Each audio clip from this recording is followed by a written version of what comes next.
ભોળાનાથની જ્યારે પ્રતિષ્ઠા થઈ રહી હોય ત્યારે અમારી તો ફરજ પડે, પણ આવા ધાર્મિક ગામમાં ખરેખર આ બધો જે પૂજાનો માહોલ મેં દર્શન કર્યા છે ને એના હું સામેથી કીધું કે હું આશીર્વાદ દઉં. ઘણા કહેતોય ના પાડું છું, પણ આજે ખરેખર મને ભોળાનાથની સાક્ષીએ હું કહું છું કે આ બધી તમારી સેવાનું મહેનત જોઈ અને ખરેખર મને હું ખૂબ રાજી થયો છું. અને ભોળોનાથ, માં જગદંબા, બોચર બલાળ એ પણ ખૂબ રાજી થાય તમારી ઉપર. અને કાલે અને પરમ દિવસ 2 દિવસ, આજે પ્રથમ દિવસ છે. મને વધારે જે ગમે છે એ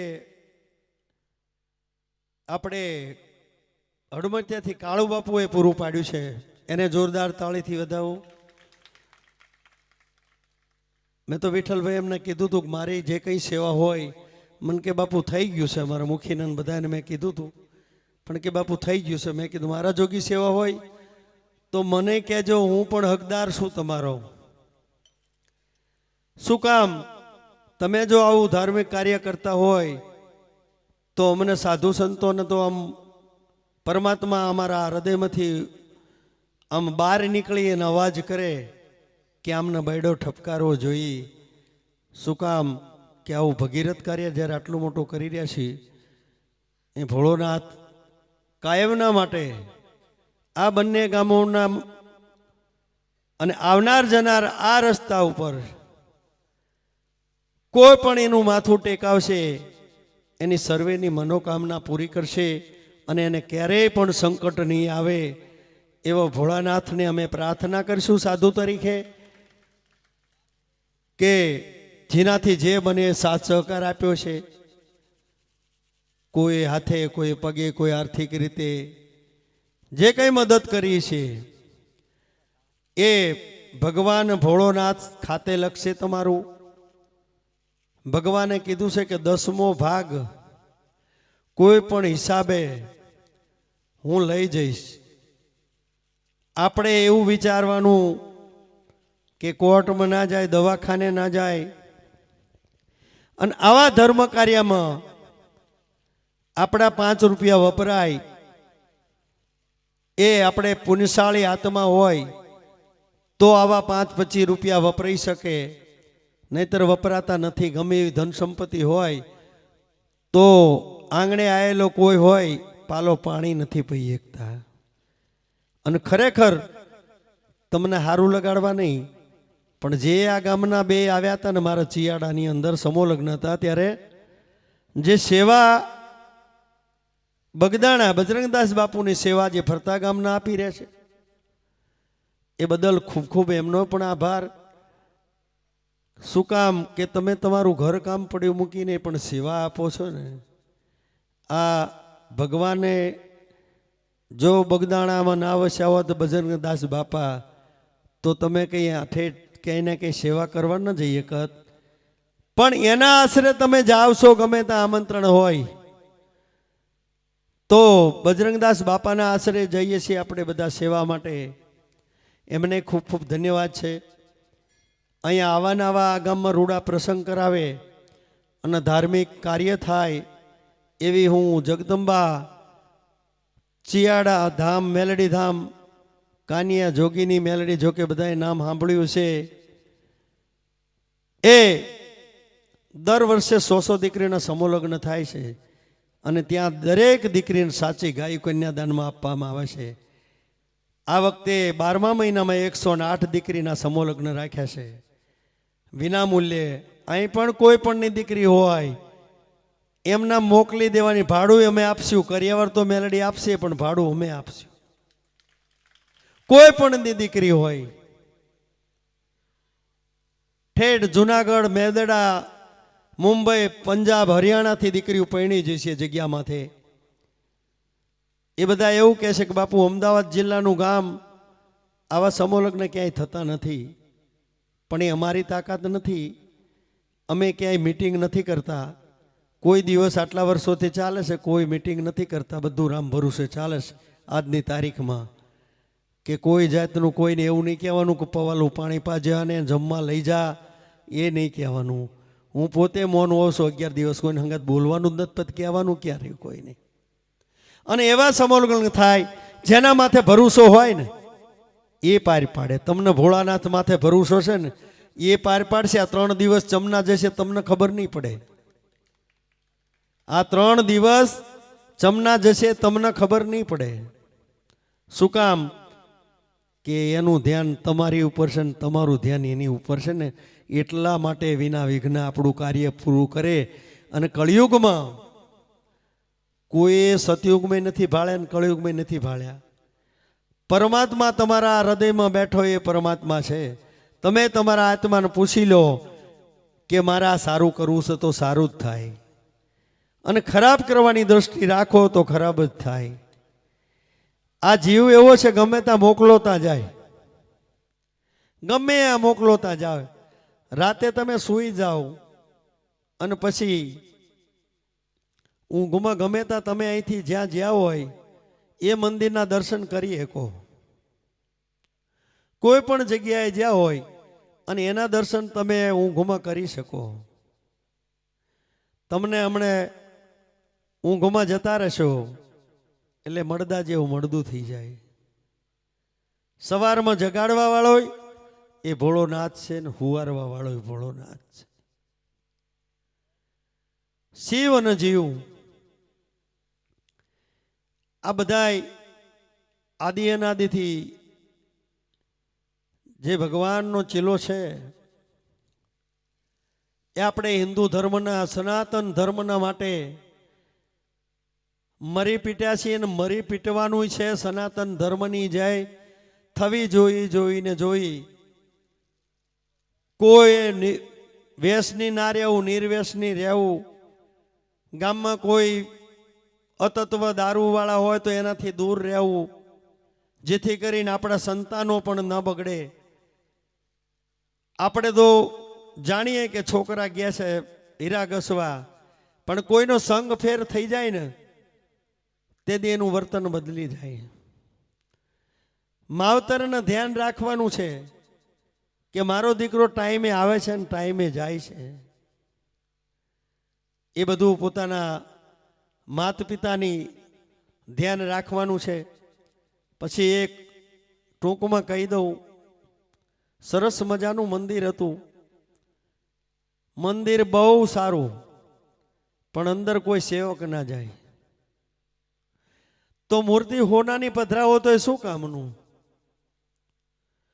આજ આપણે ભોળાનાથના એ પ્રતિષ્ઠા કરી અને આ 3 દિવસ આનંદ કરવી, પછી જય ભોલે જય ભોલે જ્યાં હામાં મળે ત્યાં. અત્યારે તો ભડના દીકરાના મંદિર આવે ને ત્યાં ચાલુ બાઈ કે આમ કરી નાખે, માથું નમાઈ દે. ઉતરીને રોડ ઉપર મંદિર હોય તો એ મસ્તક નમાવા નહીં જઈએ કે, પણ અહીંયા રોડ ઉપર ઊભા માથું નમાય નહીં હાલે છે. તો એક બાજુ ફોન ચાલુ હોય. આ ભગવાને મનુષ્યનો દેહ આપ્યો છે, અને તો આપણા હિન્દુના મંદિર બનાવત નહીં ને. આપણે આવા લાખો રૂપિયાના ખર્ચા કરીએ છીએ અને એને સેવા પૂજા ટાઈમે ન થાય તો શું થાય? દુઃખી થવી આપણે. સેવા પૂજા ટાઈમે ન થાય તો પ્રતિષ્ઠા કર્યા પછી આપણે દુઃખી થવી. પૂજારી ના હોય ગામના ગમે તે આરતી તો ઉતારી શકે. કદાચ પૂજારી બહાર ગયા હોય 2 દિવસ તો આરતી ગમે તે કરી શકે, પણ અપૂજતો ન રહેવું જોઈએ. કારણ કે આપણે આવા ભોળા ભાવથી બેસાડીએ અને કે પૂજારી જતા રહેશે 2-3 દિવસથી નથી અંદર, તો આવશે પછી કરશે. એનો બુખારે કોણ કરે ને કોઈ નહીં. આપણે વાસી મોઢે ચા પી લો તો કેવું લાગે? વાસી મોઢે ચા પી લ્યો કે જળ લઈ લો તો કેવું લાગે? સવારમાં ઉઠીને આપણું મુખ દુર્ગંધ મારે. એમ ભગવાન ભોળાનાથને બુખાર કરવો જોઈએ. કોઈ સાધુ સંતો જે થાય એ સાધુ સંતો નથી. ગાંડી ગેલી પણ સેવા કરે અને કદાચ એના અડચણરૂપી હોય તો આપણે મદદરૂપી થઈ અને ભગવાને કીધું છે તમે જે કંઈ કરશો એવું માથે ચડાવી દઈશ. ભગવાન એવું નથી કહેતો પૂજારી મને હોનાની થાળી મારતી ઉતારે તો હું માનીશ નહીં. હૃદયથી આરતી ઉતારો તો એ માને, દીવાની દિવેટથી નથી માનતો. ચોખા ઘીના દીવા કરો અને તમારું હૃદયમાં પાપ હોય તો દીવો સ્વીકારતો નથી ભોળોનાથ. ભોળા ભાવથી દર્શન કરવા, ભોળા ભાવથી. અહીંયા આપણે પ્રતિષ્ઠા કર્યા પછી નિયમ લેજો. સરસ મજાનું સુંદર કાર્યક્રમ છે અહીંયા, અને અહીંયા બે ગામની વચ્ચે છે, બેયને લાભ મળે કે આવતા જતા દર્શન કરવા ઊભું રાખીને ફેરો ફેલ નહીં જાય. શું ફેરો ફેલ નહીં જાય? આ મનુષ્યનો અવતાર છે, વારે વારે મળવાનો નથી. કોને ખબર છે આ મનુષ્યનો દેહ ફરી આપણને મળવાનો છે? આ ધરતી ઉપર કેટલા આયા કેટલા ગયા. કોરોનામાં ખબર છે ને બધાને કે બાપે દીકરાનું મોઢું ના જોયું, દીકરાએ બાપનું મોઢું ના જોયું, બેને ભાઈનું મોઢું ના જોયું, માતાએ પોતાના પિતાનું મોઢું ના જોયું. અસંખ્ય જમલા ઘઉંમાં કાંકરા સાળે એમ સાળી નાખ્યા. અને સત્ય હતા. કોણ સત્ય હતા? તમે આ બેઠા હે સત્ય હતા. એ બેઠા હે કર્મ કર્યા એમને અધવત ઉપાડ્યા. કર્મ કર્યા એને અધવત ઉપાડ્યા. આપણે કહેવી છે કે આ બહુ સારો માણસ છે, પણ આને કેમ દુઃખ પડ્યું? તારે તો બહુ ભજન કરે છે, પણ પેલા જન્મમાં કર્મ કર્યા છે એ તો તારે ભોગવવા જ પડે ને. ઘણો માં સુખી હોય અત્યારે, પણ એને દુઃખ પડે. પણ પેલા જન્મની કરણી છે આ જન્મમાં ભરવી પડે, છૂટકો નથી. એટલે માટે જાણીને ક્યારેય પાપ ન કરવું, ખોટું બોલવું નહીં, ખોટું કોઈનું કરવું નહીં, ખોટું ખાવું નહીં અને ખોટું પીવું નહીં. આ હિન્દુનો ધર્મ છે. આપણે ક્યાંય આપણા દેહના વટલાવો નહીં. ભૂખ તરસ વેઠી લેવી થોડી, પણ દેહના વટલાવો. જ્યાં ત્યાં જમી ના લેવું મુસલમાનની હોટલમાં. ભલા માણા આપણે હિન્દુના દીકરા છીએ, મુસલમાનની હોટલમાં આપણે ખાઈ શકીએ તો આપણો ધર્મ લજવાય, આપણું કુળ લજવાય. એની હોટલમાં પાણી ન પીવાય. તમને ખબર છે,